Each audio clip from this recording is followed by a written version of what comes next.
नेहमीप्रमाणे कामाला निघालो, पण बाहेर आल्यावर हे वटवाघळाचं पिल्लू नजरेत आलं. अर्ध मेल्या अवस्थेत होतं बिचारं. ह्याला असेच राहून दिले तर कोणाच्या तरी पायाखाली येऊन नाहक जीव जाईल. मग काय, एक लहान बालडीत ठेवून कामावर निघणार, तेवढ्यात मनात विचार आला, याला थोडं पाणी पाजू. पुढे चमत्कार झाला की हो, पाणी जणू त्याच्यासाठी नवसंजीवनी ठरली.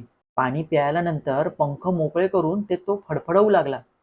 सोबत असलेल्या मयंकला म्हटलं, चल ह्याच्या उडण्याचा सराव घेऊ आणि एखाद्या झाडावर सोडून देऊ. आमच्या मदतीला चिल्ली पिल्ली होतीच. सरावानंतर तो पुढच्या क्षणाला तयार होता त्याच्या नैसर्गिक अधिवासात जाण्याकरता.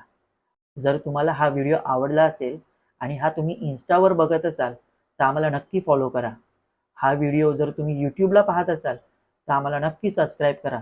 आणि हो, जाता जाता व्हिडिओला लाईक करायला आणि शेअर करायला विसरू नका. धन्यवाद.